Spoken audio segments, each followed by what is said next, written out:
எங்க அம்மா வீட்டுல நான் எப்படி எல்லாம் சந்தோஷமா இருந்தேன். ஒரு வேலையும் செய்யாம 3 வேலையும் கரெக்டா சோறு தின்னுபிட்டு உட்காந்துக்கிட்டே கிடப்பேன். இங்க வந்து உடனே இந்த வேலை செய்ய அந்த வேலை செய்யன்னு குனிஞ்சு நிமிந்து வேலை வாங்குறாங்க. மணி 10 ஆகுது, இன்னும் சாப்பிடாம சுத்திட்டு கிடைக்கும். வேலை வேலைன்னு எல்லா வேலையும் நம்மள வாங்குறாங்களே தவிர ஒரு வேலையாவது நீ சாப்பிட்டியான்னு யாரும் கேட்டப்படா இல்லை. மறி குழந்தையே, நீ எதுக்காக மறி குழந்தை இந்த வேலையெல்லாம் செஞ்சுட்டு இருக்க?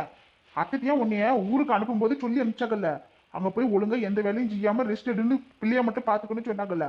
அப்படி இருக்கையில நீ எதுக்கு இந்த வேலையெல்லாம் செஞ்சுட்டு இருக்க? என்னது? கொஞ்சம் என்னைய பார்த்து நல்லா சொல்லுங்க பாப்பா. ஏன் மாமா, எனக்கு என்ன வேலை செய்யணும்னு ஆசையா? உங்க அம்மா தானே இந்த வேலை செய்ய அந்த வேலை செய்யணும் என்னைய வேலை வாங்குறாங்க. அத்தைக்கிட்ட போய் ஏமா அவளை வேலை வாங்குறீங்க அப்படின்னு ஒரு வார்த்தை நீங்க அவங்கள பார்த்து கேட்க வேண்டியதானே. அதை விட்டுவிட்டு என்கிட்ட வந்து பேசிட்டு இருக்கீங்க. அதுக்கு என்ன மறி குழந்தை, நான் சொன்னேன்னா அப்புறம் உனக்கு ரொம்ப சப்போர்ட் பண்ணி பேசுறேன்னு அம்மா திட்டுவாங்க. நீயே பேச வேண்டியதானே.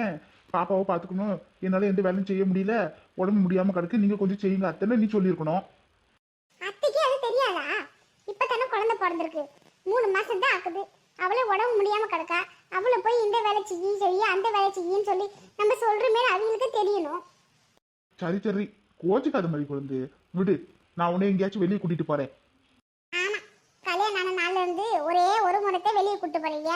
அதுவும் ஒரு வேலையே வெளியே போனோம். அப்படி போற வழியில பிரியாணி சாப்பிட்டு வந்தோம், அவ்வளோதான்.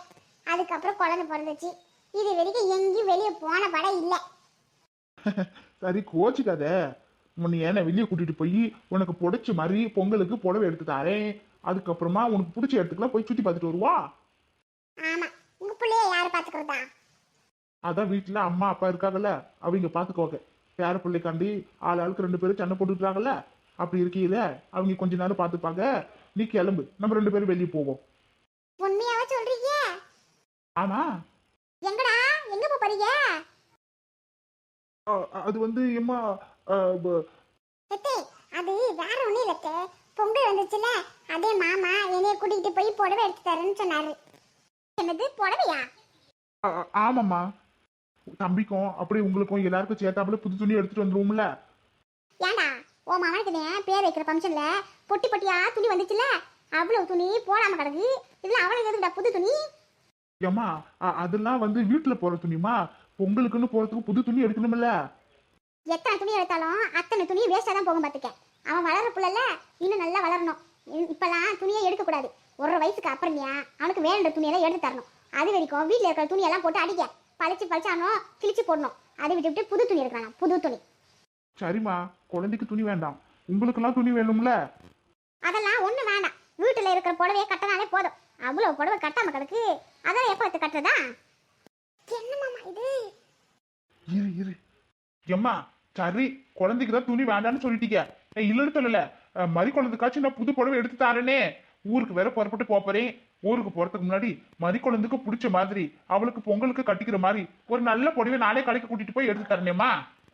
இப்ப என்னடா, உன் பொண்டாட்டிக்கு புடவை எடுக்கணும் அதானே? ஆமாம்மா, அவளுக்கு இது வரைக்கும் நான் எதுவுமே செஞ்சது இல்லைல்ல. கவலையை விடு, அந்த கவலையை நான் பாத்துக்கிறேன். நீ கடைக்கடையா ஏறி இறங்கி உன் பொண்டாட்டி இங்கிருந்து வெளியில கூட்டிட்டு போய் அலைஞ்சி திரிஞ்சி புடவை எடுக்கிறதுக்கு பதிலா அதுக்கு பதிலா அம்மா நானே புடவை எடுத்துட்டு வந்துட்டேன். என்னம்மா சொல்றீங்க? நீங்க எப்ப கடிக்க போறீங்க? மறி குழந்தையும் உங்க கையோட கூட்டிட்டு போயிருந்தா அவளுக்கு பிடிச்ச மாதிரி புடவை எடுத்து இருந்திருப்பாளம்மா. ஏண்டா, உன் பொண்டாட்டிக்கு நான் எடுத்த புடவை பிடிக்காதா என்ன? அப்படி இல்லம்மா, நீங்க நல்லதான் எடுப்பீங்க. இருந்தாலும் அவளுக்கு கூட்டிட்டு போயிருந்தா அவளுக்கு பிடிச்ச கலரு அவகிட்ட இல்லாத கலர்னு பார்த்து எடுத்திருப்பால, அதனால சொன்னேன். ஏண்டா, அவ என்ன வெள்ளையாவா இருக்கா? எந்த கலர் புடவை எடுத்தாலும் எடுப்பா இருக்குன்னு சொல்றதுக்கு. அவளே கருப்பா இருக்கால, அதனால அவ கலருக்கு எப்படி புடவை எடுக்கணும்னு எனக்கு தெரியும். அந்த கேட்ட மாதிரி தான் எடுத்துட்டு வந்திருக்கேன். என்ன மறி குழந்தை, வாங்கி புடவை பிடிச்சிருக்கான்னு பாரு. அத்தை, எந்த கடையில தான் புடவை எடுத்தீங்க? துணி கடையில தான். அது இல்ல அத்தை, ஜம்ஜம் கடைன்னு ஒரு பெரிய துணி கடை இருக்கு. அதுல பொங்கலுக்கு புதுசு புதுசா நிறைய டிசைனா ஆஃபர்ல எல்லாம் புடவை போட்டிருக்காங்களாம். அங்க போயிருந்தீங்கன்னா விலையும் கம்மியா இருந்துக்கும்ல, அதனால சொன்னேன். அதெல்லாம் எந்த விலையில எடுக்கணும் புடவைன்னு எனக்கு தெரியும். நீ பிடிச்சிருக்கான்னு பாரு. என்னத்த இது, ஏதோ நூல் புடவை மாதிரி இருக்கு. ஐயோ, நாம 150 ரூபாய் கொடுத்து நூல் புடவை கொண்டாந்துருக்கோம்னு சொன்னோம்னா இவ கண்டிப்பா இந்த பொங்கலுக்கு கட்ட மாட்டான். இதோட விலை வசதியா இருக்கிற புடவை தான் வேணும்னு கண்டிப்பா அவ புருஷன்கிட்ட அடை பிடிப்பா. ஆமா, எல்லா புடவையும் நூல்ல தானே மறி கொண்டு தயாரிப்பாங்க. அது இல்லட்ட, நான் பொங்கலுக்கு பட்டு புடவை கட்டணும்னு நினைச்சேன். இது ஏதோ காட்டன் புடவை மாதிரி கிடக்கு.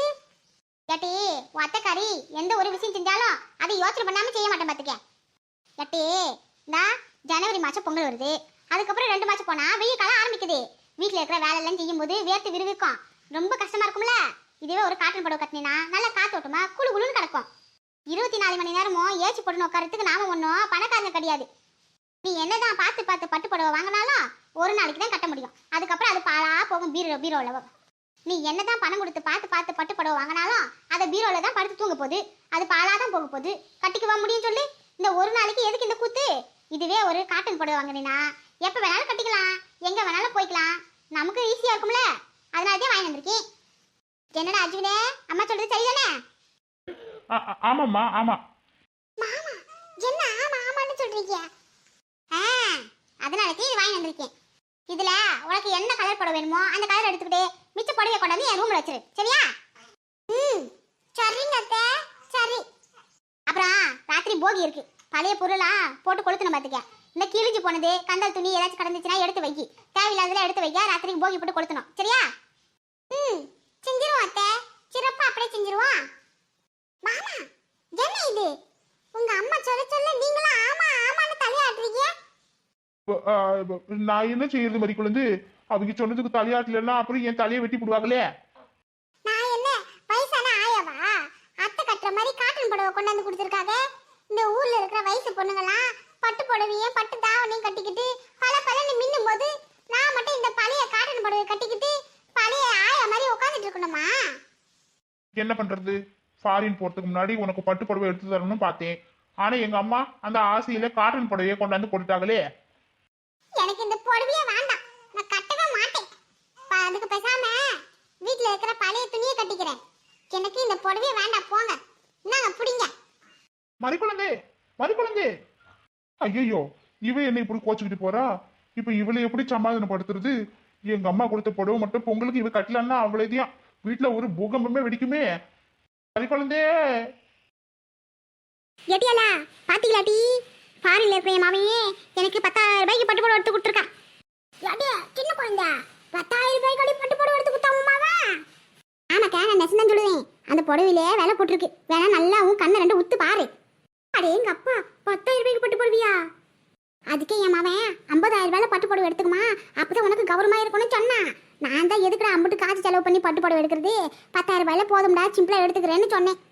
அட கடவுளே, அந்த புழுகு ஆகாச புழுகுல இந்த கிளவி புழுகுது. பரவாயில்ல சின்ன குழந்தையா, உன் மவனாவது உனக்கு பார்த்து பார்த்து 10,000 ரூபாயில பட்டு புடவை எடுத்து கொடுத்துருக்கான். ஆனா என் மவன் தான் இருக்காடே 100 ரூபாயில நூல் புடவை எடுத்துக்க, அதுதான் உனக்கு வசதின்னு சொல்றான். ஏக்கா நீ அது பரவாயில்ல, 100 ரூபாய் நூல் புடவை எடுத்துக்கன்னு உன் மவன் சொன்னான். ஆனா என் மவன் என்ன தம்மா சொன்னா, அதான் ரேஷன் கடையில வருஷம் வருஷம் பொங்கலுக்கு புடவை தரான்ல, அதையும் எடுத்து கட்டிக்க போதும்னு சொல்லுதான். என்னடி சொல்றவா?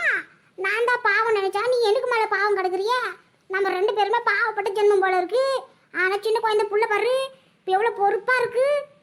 என்ன பண்றது, நாம வாங்கிட்டு வந்து வரோம். அப்படி நமக்கு வாய்ச்சதும் சரியில்லை, நம்ம வயிற்றுல பிறந்ததும் சரியில்லை. கேட்டி அதெல்லாம் நம்ம வளர்க்குற வளர்ப்புல இருக்கட்டி. நம்ம வீட்டுக்கு வந்தவ நம்ம புள்ளைய மயக்கதான் செய்வா. ஆனா நாமத்தியான் அவனை நல்லபடியா பாத்துக்கணும். சரியா சொன்னீங்கக்கா. என் மாவன் நான் வளர்த்தது கூட நல்லா தான் இருந்தான். ஆனா வீட்டுக்கு வந்தவன் ஏன் சரியில்லை, என் மாவனை மைக்கி தண்ணி கொடுத்தவன் கூட்டிட்டு போயிட்டான். அதெல்லாம் நம்ம கையில கிடக்கு, அவங்க கையில இல்லை. பாத்தியா சின்ன பண்ணக்கா, மாமா கிட்ட ஏமாத்தி போய் சொல்லி உனக்கும் பிள்ளைக்க துணி எடுக்கணும்னு சொல்லி அவங்க 10,000 ரூபாயில பட்டு புடவை எடுத்துக்கிட்டு இப்போ கூட்டாளிகளோட சேர்ந்துக்கிட்டு கூத்தடிச்சிட்டு இருக்காங்க. பார்த்து தான் கிடைக்கேன் விடு.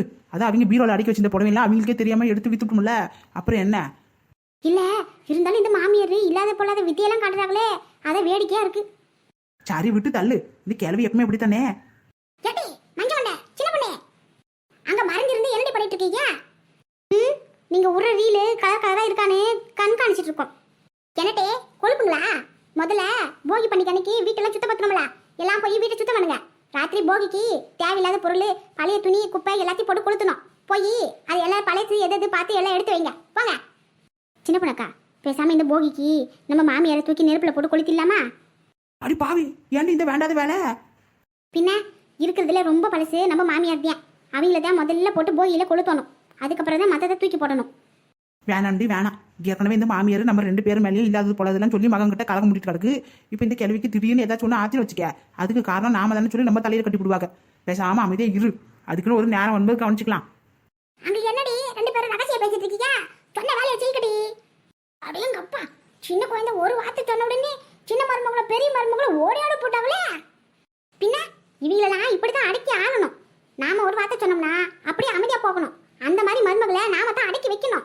அது நம்ம கையில தானே இருக்கு. வா தோண்டியம்மா, வா தோண்டியா, இவங்கிட்ட தான் வந்து கத்துக்கணும் எப்படி மருமகளை நடத்தணும்ட்டு. என்ன பண்றது, முன்னாடியே இந்த விஷயம்லாம் தெரிஞ்சிருந்தா என் பிள்ளை என்னை விட்டு போயிருக்க மாட்டான். சரி விடு, இப்ப புலம்பி என்ன பிரார்த்தனா. இந்த ஆட்டி சின்ன குழந்தை 10,000 ரூபாய் பட்டு போடுவா, பத்திரமா வச்சுக்க. நாங்க போய் எங்க வீட்டை சுத்தம் பண்ற வேலையை பாக்குறோம். என்ன வந்த உடனே கிளம்பிட்டீங்க, இருங்க கொஞ்ச நேரம் பேசிட்டு போலாம். உன் வீட்டை சுத்தம் பண்றதுக்கு உனக்கு 2 மருமக கிடக்கா. ஆனா எங்க வீட்டுலாம் அப்படியா? நாங்க போய் கை வச்சதானே எல்லா இடமும் கிளீன் பண்ண முடியும். சரியா சொன்னீங்கக்கா.